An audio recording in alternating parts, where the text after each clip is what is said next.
Come on down, look around, take in some sights, enjoy the sounds, be a part of the arts, the Artist Hand Gallery.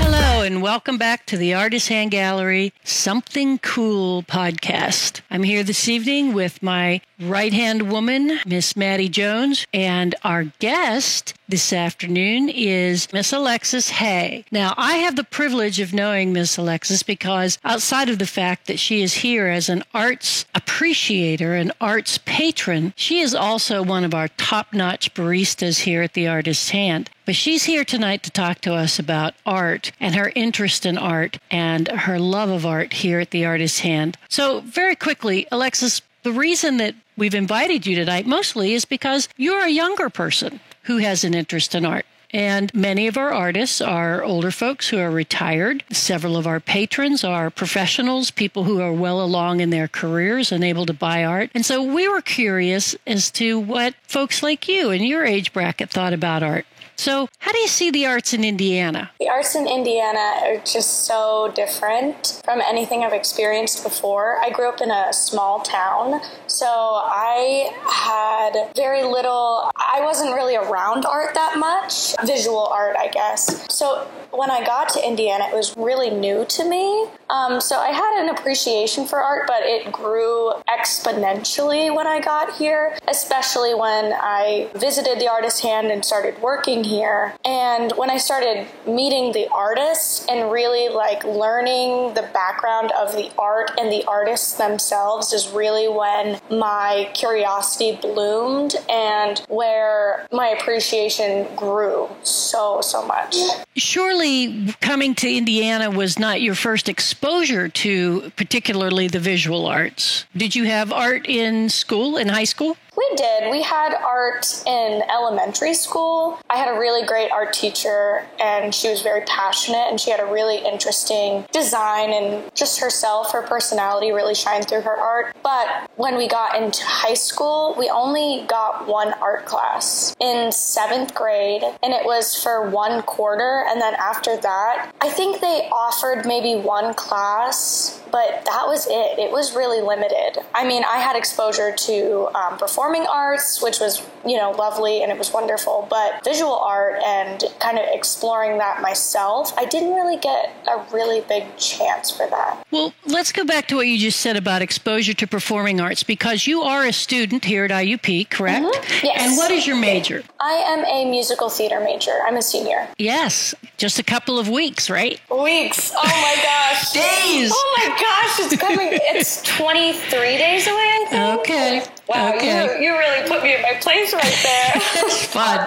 Well, so you obviously are drawn to the arts, and particularly the performing arts. You must have had a very strong performing arts in your school. Yeah, I definitely would say that our performing arts were respected among the community, and so that was really beneficial, and we're really grateful that I had that, because that's not everywhere, No. But I was a part of the band, I was a part of choir and musical theater, so our drama club, and they were all really respected, and so I grew up mostly around that. Okay, so you're a musical theater major. You discover the visual arts. And what did that do for your perspective? Did it make you want to own art? Explain that to me. Okay, yeah. So I think owning art, I was the type of person that I was always interested in Etsy shops and really interested in people's art, but I never had a place where it was available to me. And so at the Artist's Hand, having it hung around your head at all times, being able to see the different styles and different personalities shine through, I don't know, it made me want to explore it more. And so going back to saying, as a young person, I'm in college, I have a budget, so it's something that I started wanting to save up for. I never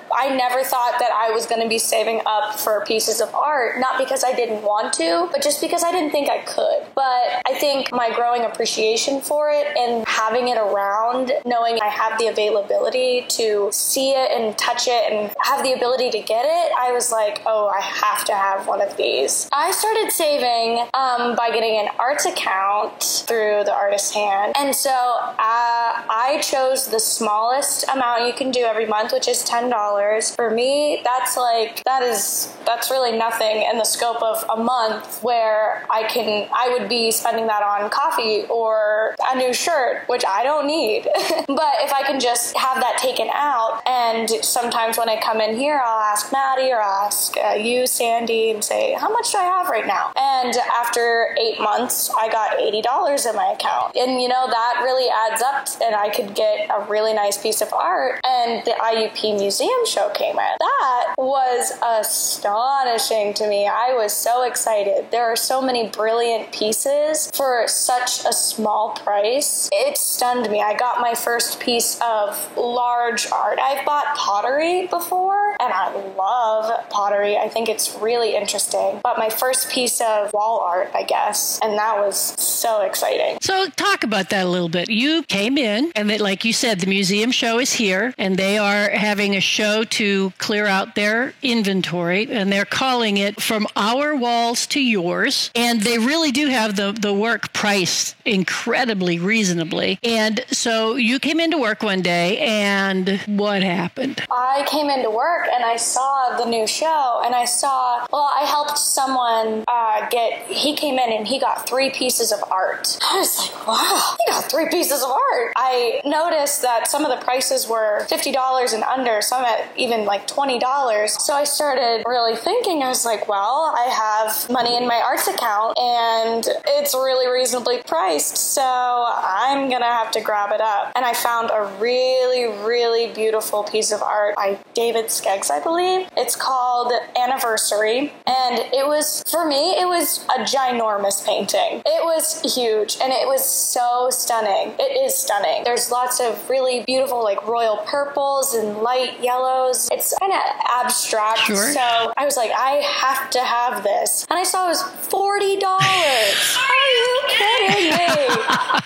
Excellent. I had to take it home. And Excellent. I did. Good. And what was the feeling? Like, how did you feel whenever you bought that first piece of artwork? I don't think that feeling went away. I mean, you can't see it on the podcast, but I am smiling thinking about it. I haven't hung it up yet, so it's just from the beginning of buying it, even seeing it, and just knowing, like, I love that. I felt a connection to the piece. I can't explain it. It just was such an intriguing piece of work that it was dated from, what was it, 1955? Something like that. Long before you were born, Sugar. Long before I was even a speck on this planet. So it was just so interesting to have a piece for me so long ago that I can just have and hold and call my own. And I don't know, it's just this feeling of excitement. And I feel like a grown-up having it. Maddie and I were talking about how it's a piece that I can take from college, because I'll be graduating, and just have it like right. in my home for years and years and years. Absolutely, forever. And be the first piece in what hopefully will be a very large collection. Yeah. Oh, it's grown already. I can't believe I got that piece, and then I got an Altrogi. I got a print. How nice. Well, yeah. that's all right. His work, no matter what medium it comes in, is absolutely wonderful. Which Mark Altrogi has, since the day I started working here, been one of my absolute favorites. And so I have those 2 pieces. My best friend got me a piece of art from Etsy, and then I got another piece. It was just so interesting how it snowballed. I now have 5 pieces of art that I can hang in my home. It's kind of addicting. You're like, wow. You really open your eyes and you see how many different things come in just art. It's visual, but there's so much more to it. Oh, absolutely. Absolutely. So knowing that, and knowing that you're at the beginning of what will hopefully be a very long and productive collection time period, how do you see, or do you see, a future for arts advocacy in Indiana? I do. I think there are just so many talented artists in Indiana. And I'm glad, like, Artist Hand is a place where that talent can be shown and can be proven. It's so interesting because I had no idea before. And now that I can see it all and just have the privilege of meeting the artists as well, it's incredible. So, you know, there's so much talent and there's so much more to come. Even just being a student at IUP and going to the students' art shows, there are so many talented individuals just in school around here and even at the high school. So did you start going to the art shows at Sproul's and at the museum before or after you started working here? I don't know. I can't think of when the first one was. I was a sophomore. April 16th was my 2-year anniversary here. Oh, wow. What would you say to younger people in particular who maybe don't understand art or who would want to understand it or support it or get to know it better? Yeah, I would say just explore your town. If you're in Indiana, Artist Hand, there's so many little spots that you just wouldn't think of if you're like on campus. Just take a walk down Philly Street and just see what you find. That's the thing. If you're not in Indiana, if you're somewhere else, just walk through your town, and if you see a store that you've never been in, just go in and explore it. There's so many spots in the wall that you don't really see. And even with social media, there are so many ways to get involved that way. I talk about Etsy. There are so many creators online. Right. This is a little random, but the social media TikTok, there's so many artists on there, small businesses. Small businesses, I think, is so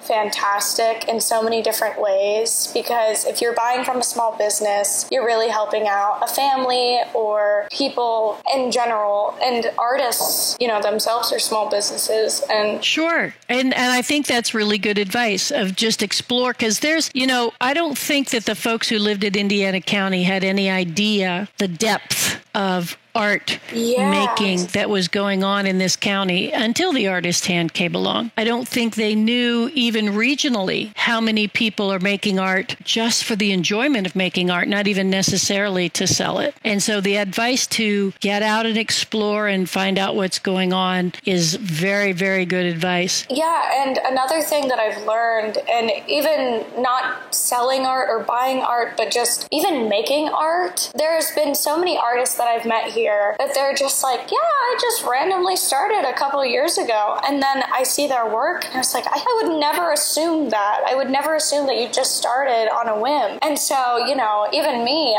I'm not a visual, like I'm not a painter, but when I make art and just even craft, or if I paint or draw, I feel so connected in so many different ways. I think everybody should explore making art as well. Performing, visual art, I think it's extremely beneficial to your well-being. Excellent. Now, here's the $1 million question. Oh boy. Who's your favorite artist in the Artist Hand? That's way more than $1 million question.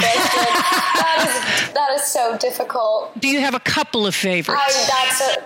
That's a good question. Okay. I already talked about my absolute love for Mark Altroghi's work. The pointillism, oh my gosh, I think it's so interesting and so colorful. I love Ron Krasinski, his pottery. I have bought a few things from him. Okay. I have a connection with really colorful things, and I like sort of abstract. Jamie Koptic always catches my eye. She has really great stuff. And H.K. Miller, Harold Miller, is just the dearest man.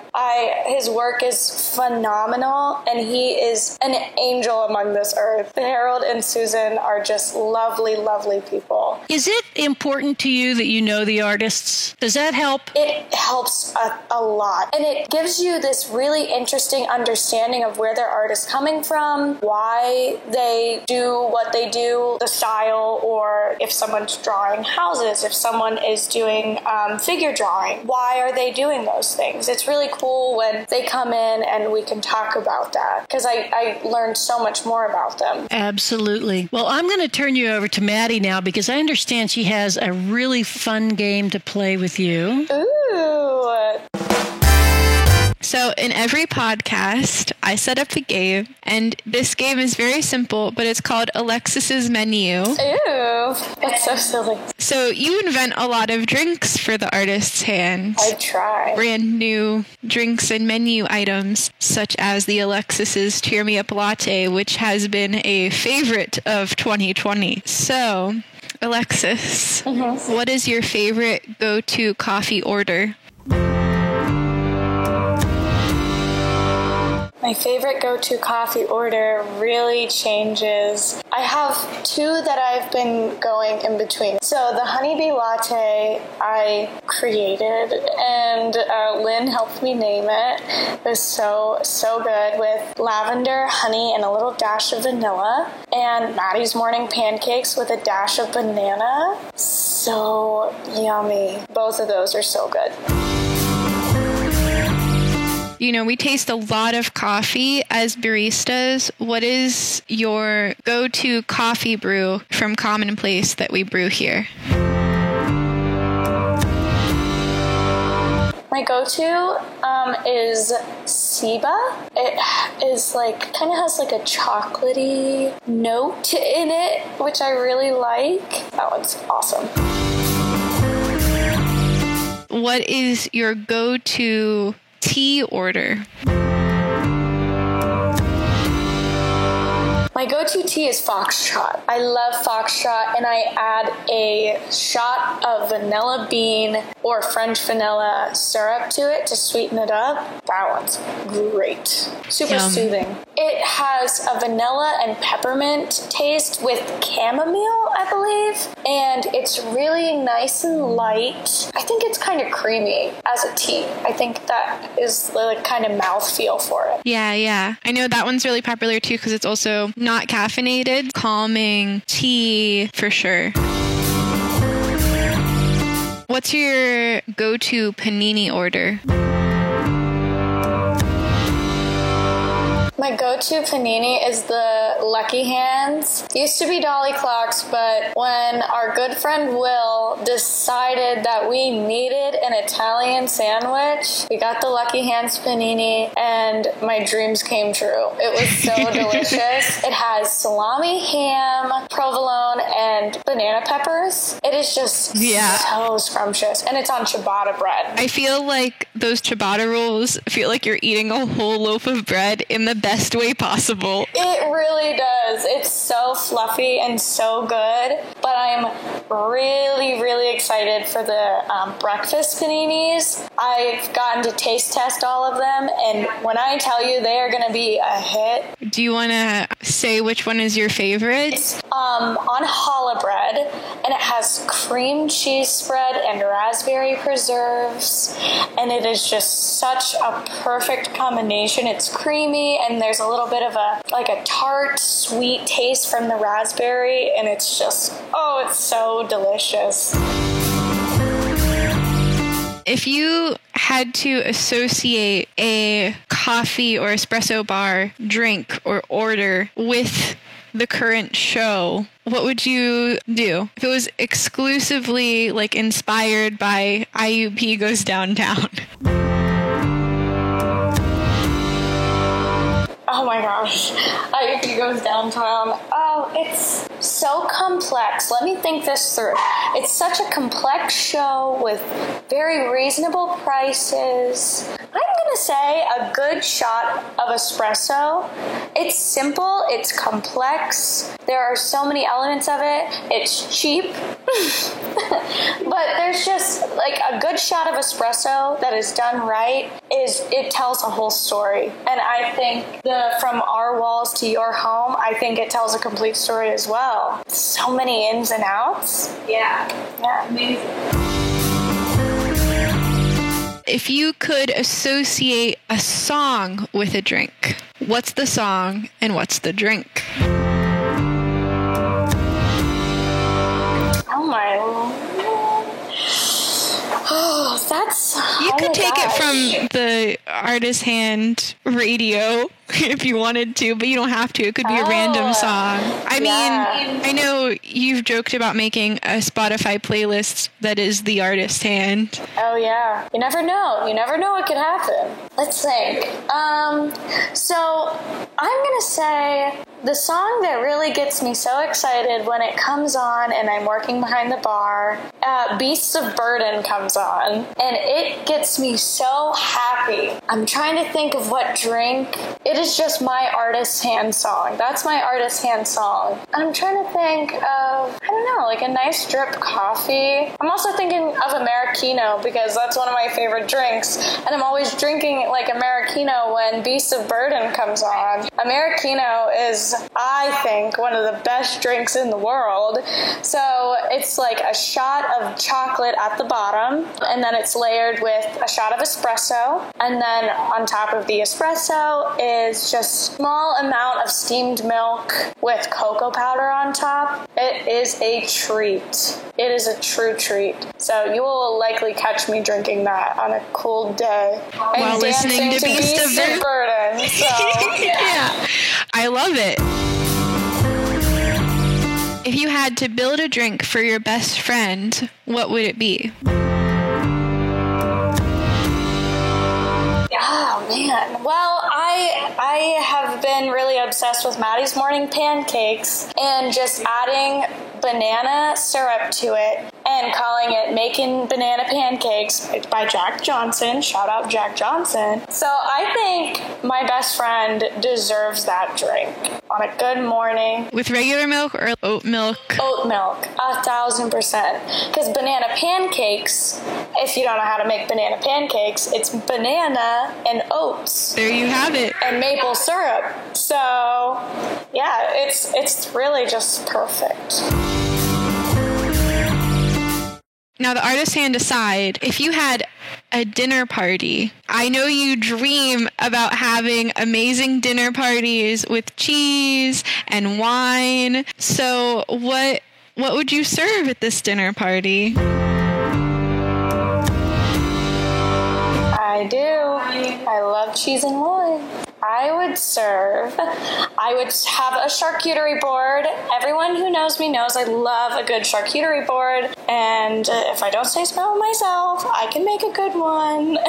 So I would make a really brilliant charcuterie board with lots of cheeses like manchego and brie and a good sharp cheddar with lots of meats and crackers and fruits. And then I would make a vegan one, of course, because a lot of my friends are vegan and vegetarian, and I don't want to leave anybody out.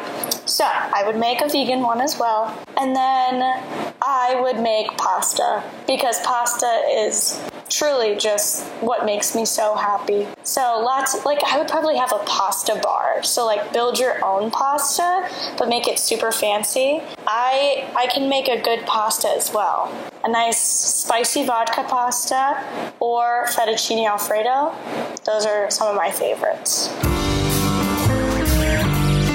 If you could invite anyone to the dinner party, who would it be? So let's just assume, your friends, but another person, alive or dead, kind of like a historical figure or someone who means a lot to you. Like, who would you invite? So the first person that popped up in my head, I was trying to think around of a couple of different people, but the first person, I'm going to go with my instincts, is Jeffrey. Because I know that our good customer Jeffrey, who is an absolute angel and an amazing storyteller, would just have the party popping the whole time. He would love the pasta, he would love the charcuterie board, and he would just have a great time. And so him being there, everyone else would have a great time too. I love that. Anyone else you want to add to this party? Oh my gosh, there's so many. Elton John. I love Elton John. Harry Styles. Hi. my best friends, my mother, she's awesome. Oh my gosh, there's so many people. It sounds like it's going to be one for the century. You know what I mean? I agree. I think it's going to be a pretty fun, it's a pretty fun party. We'll have to get into touch with Elton John's managers. Yes, we his will. Agents. And we'll make it happen. Why not? Yeah, You know? anything could happen. The future, anything can happen. Absolutely. I agree.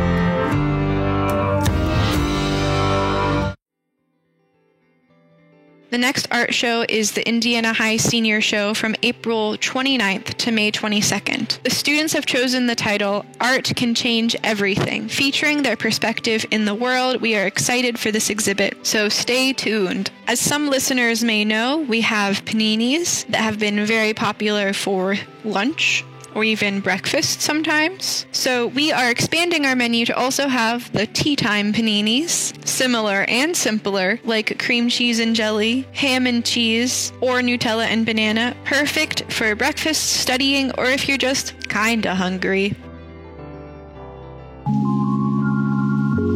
As you know, we used to be a hub for poetry from Lit Night at the Artist's Hand. So now we do this thing where people can submit poetry and prose here for this podcast. And today I have a poem to share with you all. It's titled Home in a Tin Shack for Caitlin. I wake up beside you in your bed. You're still asleep and probably won't wake up for another 30 minutes. I feel at home. I'm in your dorm room at 3 a.m. You're awake with me while I'm trying to do work I should have started days ago. I feel at home. I'm on a couch. You're still with me when I finish my paper at 6 a.m. I feel at home. I'm on a bus. You're on it with me, and we really wish we had taken the direct train instead. I feel at home. Every day I'm with you. Every day you're with me. I feel at home. I'm in Philadelphia, you're in Indiana, and we're separated indefinitely, and all of a sudden, I'm not at home at all. I'm with my family, and I feel chained down. You're with your roommates, and we miss each other so much. And even though I'm in my childhood house with my immediate family, I'm not at home. And then it hits me. My home isn't some house. My home is you. A bird in a cage cannot fly, and yet my heart soars to Indiana every waking day. You are my home. It doesn't matter a bit where we are. We could be in a tin shack, huddled together to stay warm, lying on just the earth. As long as we're together, I'm at home. Wow. Yeah. It got me teared up. That was lovely. I have now chosen one from the poetry book Warning Shots by Peter Faziani from Words Dance Publishing, which you can find in The Artist's Hand. Romanticizing Minor Memories. PA meets NJ in Italy.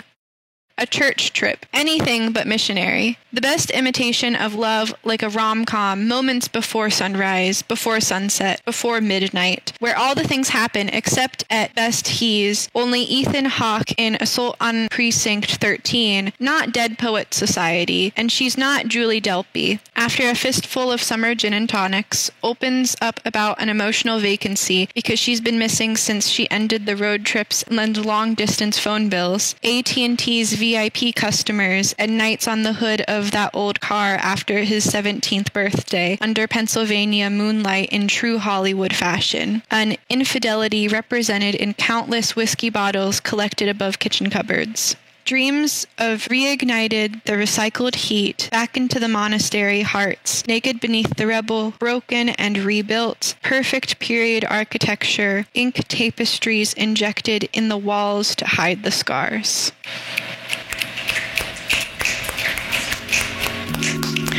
And that is all the poetry we have today. If you would like to submit your poetry to the Artist Hand podcast, Something Cool, for this segment, either submit it to our physical mailbox at the Artist Hand or send it to contact@theartistshandgallery.com, and it may be read on the podcast. And we can keep it anonymous. If you don't want it to be kept anonymous, just let us know, you know.